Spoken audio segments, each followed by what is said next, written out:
Welcome back, everyone, to It's My Life, the podcast talking to real people and hearing real stories. Today is the Polaroid Hour, episode 5, where we are going to be talking about trying new things and being okay when they fail. Let's roll that intro.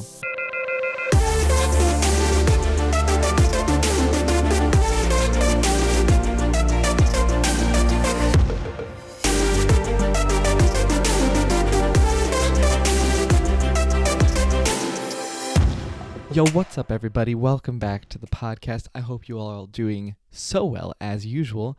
Today, we're going to be talking about this photo right here. And if you're not watching the YouTube, don't worry, because I finally figured out that I can upload the thumbnail as my podcast title, my podcast thing, picture, so that you can see it and see what it looks like.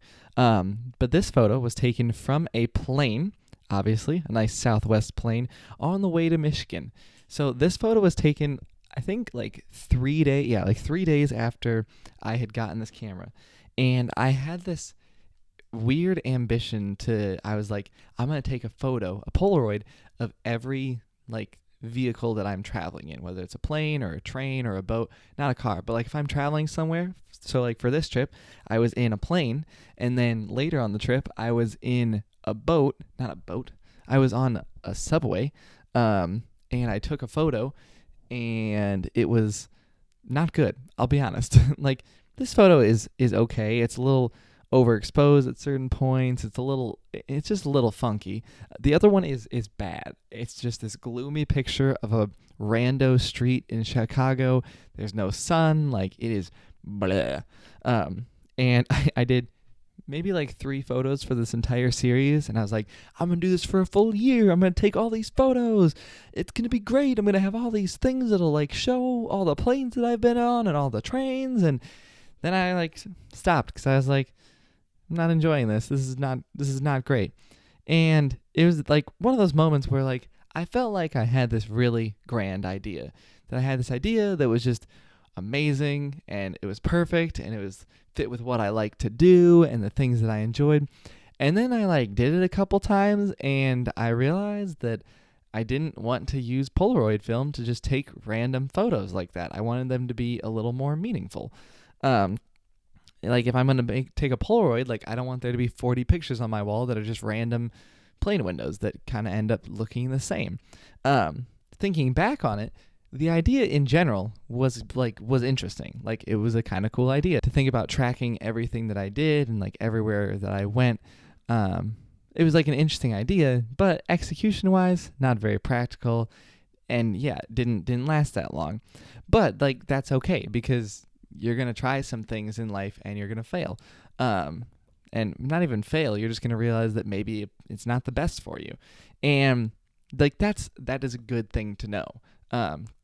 People always talk about failure, which we've talked about in an earlier episode, but as trying something and realizing that you're bad at it as being this horrible thing. And it's no, it just means that it's not something I enjoy. So why would I waste my time with it? If I was sitting here, over 2 years from when this photo was taken, and I had 50 of these types of photos, I'd be why did I spend $50 on Polaroid film for that? That was such a waste. I don't even enjoy it. I don't even know if I'd have it on my wall right now.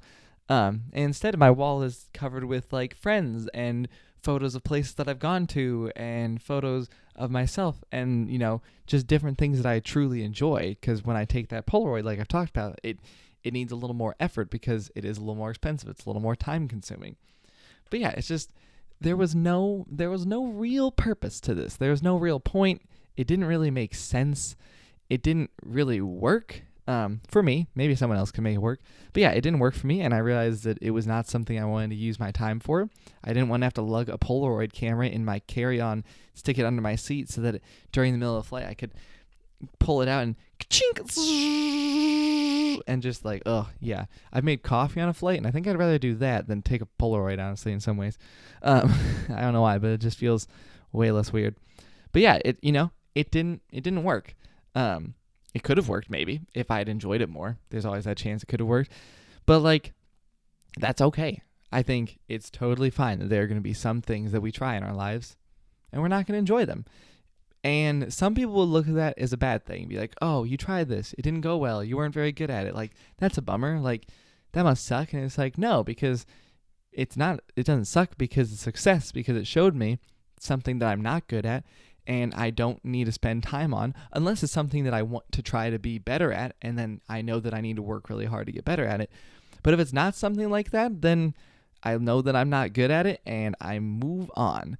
Like, for me, I am not flexible at all. Like, so unflexible. There are hysterical photos of me as a child, like trying to like bend my back, and I look like a stiff board. It's horrendous. But I was never meant to be a gymnast, obviously, which is fine. Now, is that something that maybe I could have done if I'd put work in? Yeah, I probably could have done it if I'd like really put a lot of time in, but it wasn't worth it for me. That wasn't what I wanted to spend all my energy on. For example, photos. Looking back at some of my original photos that I took, they weren't great. I'm going to do a whole episode on like original photos because that'll be a fun one. But like, my photos were not good at first. Now, I didn't really know this. I mean, I looked at some of them and I knew that they needed work, but I didn't like look at all of my photos and go, those are trash. I definitely looked at some and went, ooh, those are not good. And then I saw others and I was like, oh, this is amazing. I want to do more like this. And that's what drove me to be better, is that I saw what was bad, but I also saw what I had done and it was good. And I used that as motivation to be better all around as a photographer, which then led me to be a better videographer. If you look at some of my first videos I made, horrible, just awful, honestly. But like, they taught me something. Like, you have to do it to get better at it. You can't just sit around all day, never pick up a camera and expect that, by watching YouTube tutorials that you're just going to be better at taking photos. You're just not. It's just not true. The same goes for like anything that you want to do in life. Some things you're going to do, and you're gonna be like this with this Polaroid project. It's gonna be like a project. It's gonna be a hobby or something, and you're gonna be like, I don't really enjoy it. I don't want to put that much time into it. It doesn't seem to be worth the effort that I would need to put in. Some things you're gonna look at, and it's not gonna go well, but it's gonna motivate you to get better and to be better at whatever that is. So like for me, one of those things where I was really bad at it at first was when I started percussion. I was really good at like keeping a rhythm and playing like a drum and those types of things, but I was not very good at reading sheet music. When it came to like playing a marimba or something that was more set up like a keyboard, because my brain didn't work as well that way. But the problem is, one of my favorite instruments was the timpani. They're like 6 big drums they have around you, but the problem is like you have to tune them every time you're playing them because they have to be tuned to specific notes. And you use a little tune whistle, boom, then you hit it, boom, and you like make sure it matches. And I did not hear tone very well. Like, it wasn't that I was tone deaf, it was that I just didn't hear it very well. And because of that, like, I had to get better about playing other the xylophone and the marimba and other things like that, so that I recognized those notes better, so that when it came time to tune the timpani, the thing that I really wanted to play, it sounded correct. Because I could read the music, I could hit the right drum, but if it didn't sound the correct note, it's like when you hear someone play guitar and one string is slightly out of tune and it makes everything sound horrible. It'd be like that. But like, I had to purposely make myself better at it because I knew that it was something I wanted to be better at. Now, if it had been like some other instrument, maybe I wouldn't have cared as much. Who knows? Honestly, I don't know. But yeah, that's like something that I had to go through because that was tough because I was real bad at reading music. Even though I spent like 5 years doing piano, thanks, Mom. I was still really bad at it. But yeah, I just want to say, like, this project, looking back on it, when I first had the idea, I was stoked. So stoked. And then I started doing it, and the stoke level went away. And I think sometimes you're going to have that. So with my whole business thing, I have lost a little bit of the stoke level for it. I want to do it, but it's also like hard to get motivated to do it sometimes. And that can be really hard to work around. So for me, it's about working through those things that are less exciting to get to the things that I'm looking forward to doing, to making videos and creating things. But in order to do that, I have to get through some of the more tiring things, which is unfortunate. But it's also a great motivation. It will help you do so many things in life if you can be all right with some of the things that are going to suck in order to get you to where you want to be. Yeah, that's what I wanted to talk about today, guys. The more I look at this photo, the more I'm not totally opposed to it, but man, there's this really bad glare on the window, and it just does not look good. But the mountains below look good. I don't know what state I'm over, but it looks nice.